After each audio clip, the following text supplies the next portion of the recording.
ఆనంద్తో వెళ్ళినప్పుడు నేను గొడవ పడింది ఈ ప్రిన్సిపల్ గారితోనా? కావాలనే ఆయన నా వైపు గుచ్చి గుచ్చి చూస్తుంటే ఈ అమ్మాయిని ఎక్కడో చూసినట్టు మాట్లాడినట్టు కూడా ఉంది అని కావాలనే అంటుంటే మై గాడ్, నా గుండె ఆగిపోయినంత పని అయింది. అసలే అన్నయ్యకి ఆనంద్ మీద చాలా కోపంగా ఉంది. ఈ టైంలో ఆ ప్రిన్సిపల్ గారు సిటీలో జరిగిందంతా చెప్పేస్తే నా ప్రేమ, ఆశ, ఆరాటం అన్నీ స్మాష్ అయిపోయినట్టే.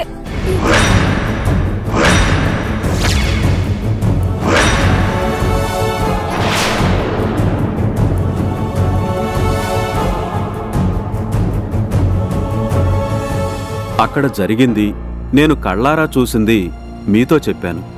ఇప్పుడేం చేస్తారో మీ ఇష్టం. ప్రిన్సిపల్ గారు, థ్యాంక్స్. దేనికి?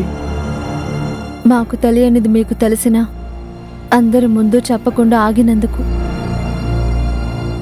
చూడండి, మీరు హర్ష గారు నన్ను మీలో ఒకడిగానే అనుకున్నారు. నా మీద నమ్మకంతో ఎంతో పెద్ద బాధ్యతను కూడా అప్పగించారు. అందుకే ముందు చెప్పొద్దు అనుకున్నా మీ పూజ గురించి చెప్పకుండా ఉండలేకపోయాను.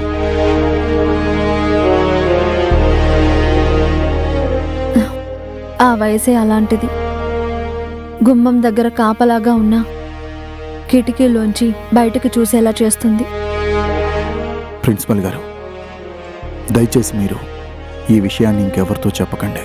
అయ్యో, నాకు ఆ మాత్రం తెలీదా? ఆకర్షణ సహజమే. అది అనర్థాలకి దారి తీయకూడదని మంచి ఉద్దేశంతోనే మీకిదంతా చెప్పాను. వస్తానండి, వస్తాను.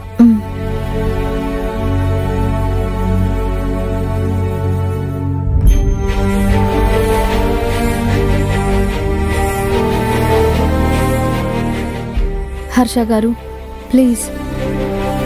పూజ ఇంకా చిన్నపిల్ల. ప్రిన్సిపల్ గారిని చూసి భయపడింది అంటేనే నాకంతా అర్థమైంది.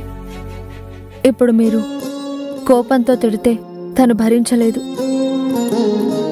తిట్టక ఇంకేం చేయాలి? ఒక్కగానొక్క చెల్లెలు కదా అని గారాబం చేస్తే చూడండి, మిమ్మల్ని ఒక మంచి స్నేహితుడు అనుకుని చనువు తీసుకొని చెప్తున్నాను.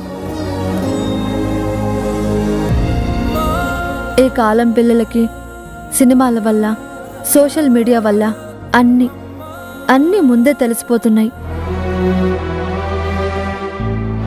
ఏది తప్పు, ఏది ఒప్పు అనే సన్నటి సరిహద్దు గీతనే మర్చిపోతున్నారు. పెద్దవాళ్లతో చెబితే ఏమంటారు అనే భయంతో అన్నీ తమలోనే దాచుకుంటున్నారు. ఒకవేళ ఆ దాచిన రహస్యం బయటపడినప్పుడు పెద్దవాళ్లు కోప్పడినా వాళ్ళు తట్టుకోలేకపోతున్నారు. అందుకే టీనేజ్లో ఉన్న పిల్లల్ని కోప్పడి కాదు, లాలించి మన దారికి తెచ్చుకోవాలి.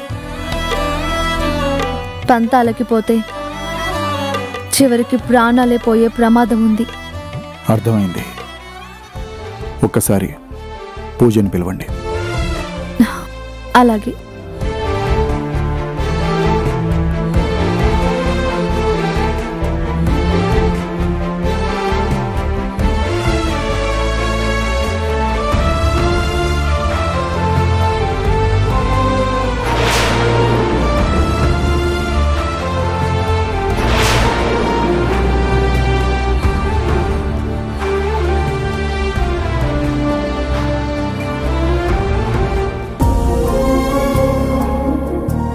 అన్నయ్య పిలిచారట.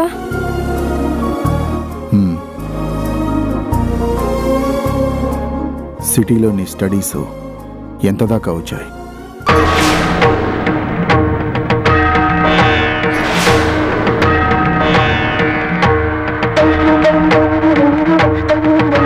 ప్రిన్సిపల్ గారు సిటీలో ఏం జరిగిందో చెప్పారు.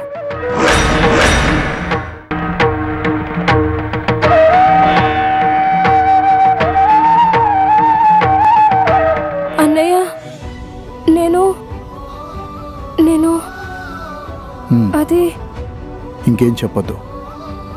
తలదించుకునే పనిని నా చెల్లెలు ఎప్పుడూ చెయ్యదు అనే నా నమ్మకం. అన్నయ్య,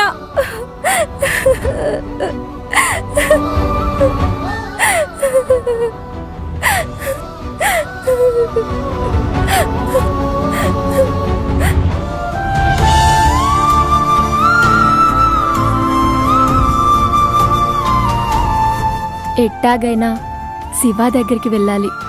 ఈ పసుపు తాడిని వాడి చేతికి కడితే అమ్మోరి దయ వల్ల వాడు నావోడైపోతాడు.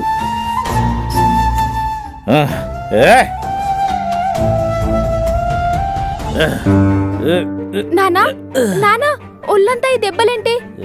మళ్ళీ ఇలా ఎందుకు తాగొచ్చావు నానా? ఏం జరిగింది? పోయిందే, ఈ సంబంధం కూడా తప్పిపోయింది. నీ గురించి తప్పుడు కూతలు కూస్తున్నారే. అందుకని నువ్వు వాళ్ళతో గొడవ పడ్డావా? గొడవ పడ్డం కాదు, నా యాల్ది ఒక్కొక్కరిని కత్తికొక్కండలా నరికేయాలి. చాలే ఊరుకో నాన్నా. నరికేస్తాడంటే నరికేస్తాడు. అలా గొడవ పడి నువ్విలా ఎంతమంది నోర్లు మూయిస్తావు? ఇంకేం చేయమంటావే?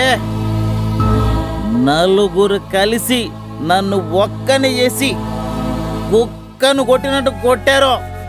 ఏం పాపం చేశామే మనం? చెప్పా నాన్న, నువ్వట్ట బాధపడకు నాన్న. ఇట్లాంటి గొడవల మధ్య నాకు అసలు పెళ్ళే వద్దు. వద్దంటే ఎట్టాగే? తల్లి లేని పిల్లవే, నీకు పెళ్లి చేయాల్సిన బాధ్యత నాదే. సర్లే, నేను తాగిన మందు మీద ఒట్టే. ఇంతకంటే మంచి సంబంధం, దాని బాబు లాంటి సంబంధం నేను తీసుకొస్తా.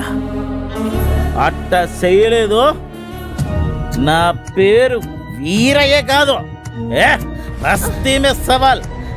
నాన్న, అక్కడ కూర్చుందు గాని పద. ఊరుగా, నువ్వు నాకు చెప్పేదటే. పద నాన్న, కూర్చో నాన్న.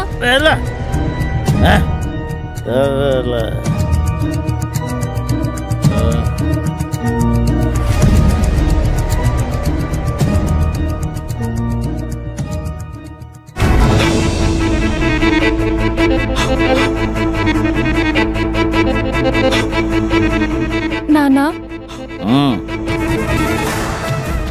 మన శివ ఉన్నాడే,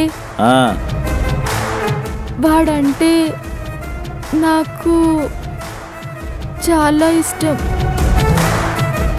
అందరూ అంటున్నట్టు వాడు తింగరోడు కాదు, చాలా ధైర్యవంతుడు. అందుకే ఆ రోజు సైకిల్ పోటీలో నెగ్గాడు. నువ్వు నేర్పిస్తే ఒక్క పూటలోనే కారు నడపడం కూడా నేర్చుకున్నాడు.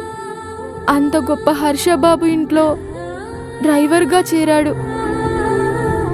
వాణ్ణి కట్టుకుంటే నేను సుఖంగా ఉంటాను నాన్న. నానా,